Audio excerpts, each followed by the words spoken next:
اللهم صل على سيدنا আলাউদ্দিন সাহেব বিদ্যারতনপুর কাসার اللهم صل على وعلى آل سيدنا ومولانا محمد اللهم صل على حفيظ محمد मेहदी हसन चौधरी पिता जनाब इबादुल्लाह चौधरी साहेब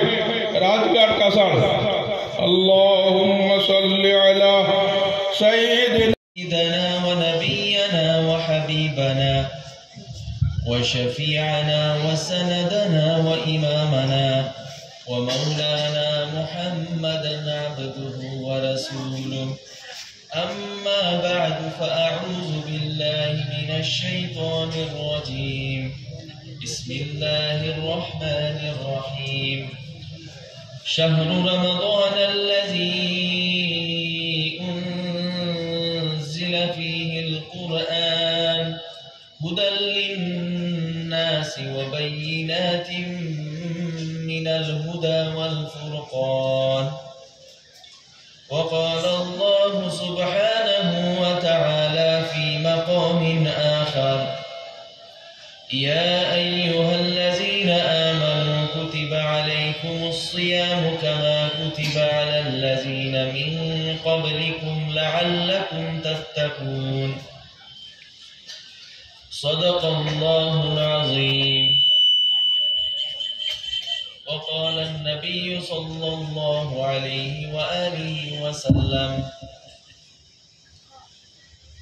من صام رمضان إيمانا واحتسابا غفر له ما تقدم من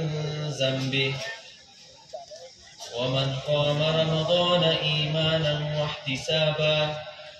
غفر له ما تقدم من ذنبه أو كما قال صلى الله عليه وآله وسلم سبحان ربك رب العزة عما يصفون وسلام على المرسلين والحمد لله رب العالمين اللهم صل على سيدنا محمد رسول الله صلى الله عليه وسلم আমরা শিখাইয়া দিছি প্রস্তুতি নেওয়ার প্রথম তরিকা আল্লাহ রাসূল আলাইহিস সালাতু ওয়াস সালামে যখন শাবান মাস শুরু হইতো এই যে মাসে আমরা আছি তার ইবাদতের পরিমাণ বাড়াই দিত রমজানও ইবাদত বেশি করতে লাগে তো এর প্রস্তুতি শাবান মাসটা কি নিতাগি ইবাদতের পরিমাণ আরো একটু বাড়াইয়া দুই নম্বর প্রস্তুতি শাবান মাসও বেশি করে রোজা রাখতা প্রথম 15 দিন শাবান মাসের প্রথম 15 দিন রোজা রাখার বিশেষ ফজিলত আছে বিশেষভাবে উৎসাহিত করা হয়েছে যে শাবান মাসের প্রথম 15 দিন রোজা রাখা হইতো তো আল্লাহ রাসূল আলাইহিস সালাতু ওয়াস সালামের রোজা রাখার মাধ্যমে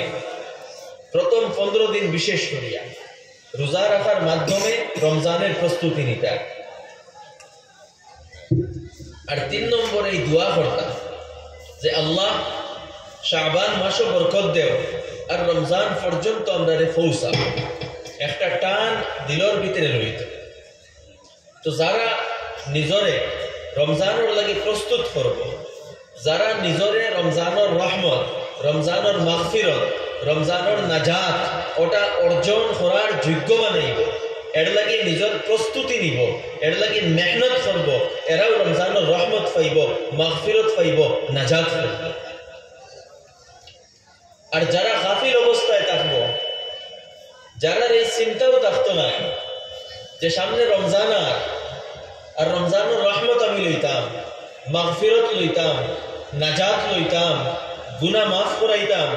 জীবন বদলিতাম যার ভিতরে এই চিন্তাও থাকতো না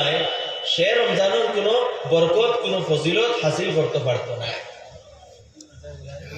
রমজানের বরকত লইতে হইলে প্রথমে রমজানের নিজরে উপযোগী বানাইতে লাগে রমজানের উপযোগী আমরা কিভাবে নিজরে বানাইতাম এর লাগি প্রথমে বুঝা লাগবে যে রমজান মাস এবং রোজার উদ্দেশ্য কিটা রোজার উদ্দেশ্য আল্লাহ সুবহানাহু ওয়া তাআলা কোরআনে পাকে ফরমাইতরা লাআল্লাকুম তাত্তাকুন ইয়া আইয়ুহাল্লাযীনা আমানু ও ঈমানদারগণ কুতিবা আলাইকুমুস সিয়াম তোমাদের উপরে রোজারে ফরজ করা হয়েছে যেভাবে তোমাদের আগর উম্মতগুলোর উপরে রোজা ফরজ আসলো উদ্দেশ্য কি তা রোজা ফরজ করার লাআল্লাকুম তাত্তাকুন যাতে তুমি তাকওয়া ওয়ালা বনি যাও